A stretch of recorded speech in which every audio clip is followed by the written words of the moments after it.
Last week we talked a lot about what it's like to embody the it girl persona, but today let's talk about how to really get there.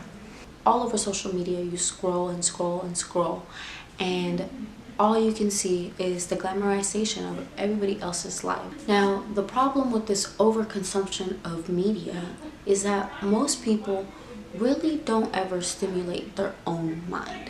Instead of picking up a book, starting a new hobby, maybe even connecting with loved ones, we endlessly scroll through hours and hours of social media from the moment we wake up to the moment we go to sleep. We are in constant consumption of other people's lives, ideas, and opinions, and it's really hard to differentiate what's ours and what's the masses. I mean, just putting it out there, but when was the last time you really talked to yourself? And not in an inner judgment type of way, but really talked to you. When did you last tap in to you? How can we tune in to our own voice? How can we strengthen our voice in our head? Do you give yourself enough alone time to even hear your inner voice? A lot of people don't. A lot of people have endless of media to keep their own mind shut and suppressed and quiet. I mean, you really don't have to think if you can go on TikTok and scroll.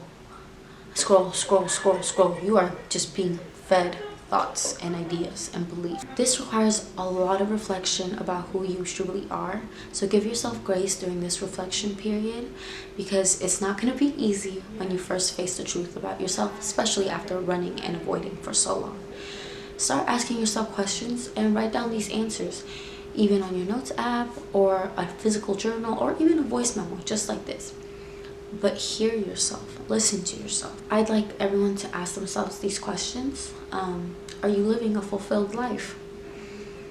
When was the last time you felt fulfillment in your life? What are your core values in life? What do you offer to the world and the people around you? Are the relationships around you fulfilling? Is your circle supportive? Do you make decisions that lead you to your purpose? And do you even know what your purpose in life is? What changes can you make almost immediately to feel satisfied with your life? Reflecting on your own reality can really give you a wake-up call on what you need in life. Knowing your own personal needs out of life will deter you from desiring other people's lives. And don't worry if you don't have the answers to all these questions. The purpose of these questions is not to have it all figured out at once. The purpose is to simply have enough conversations with yourself to where you recognize your own voice. You genuinely cannot get to the highest version of yourself without knowing where you are now. Instead of focusing what you need to be like the next person, acknowledge where you are right now. Understand what your financial status is like, what the relationship status looks like, what your relationship with your body looks like, with your self-image. Really stay present in the moment around you and what it is in life you have going for yourself right now. Think about whether or not that really reflects your ideal life and what are the differences.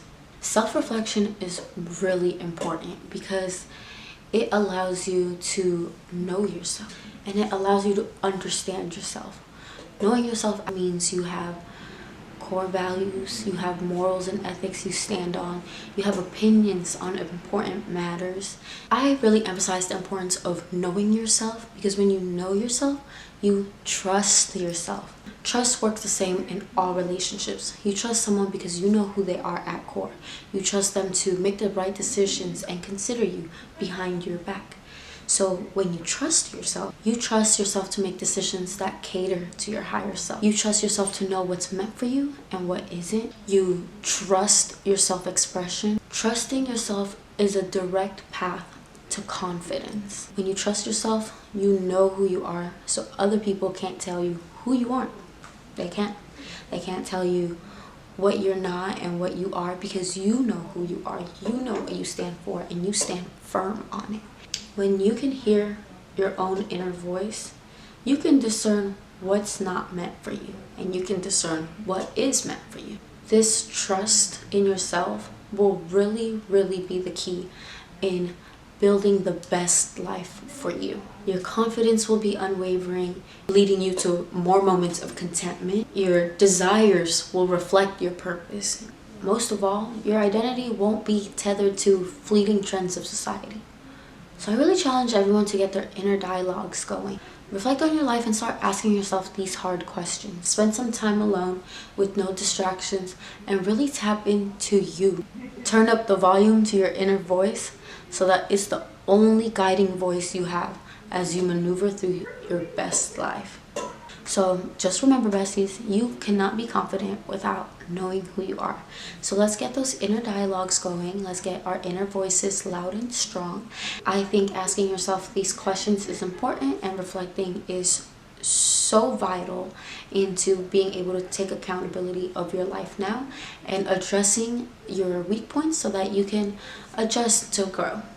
Anyways, that's all I have for today, besties. I hope this was helpful, and I hope that you are able to take something away from this. I love you guys. Thank you guys for tuning in. If you guys did answer those questions, and if you feel comfortable, comment down below your answers. I'd love to tap in with you guys and know where you're at in your journey to self-love. I just want to say thank you for tuning into this week's video and last week's video, and I will see you guys next week. Bye, besties. Love you.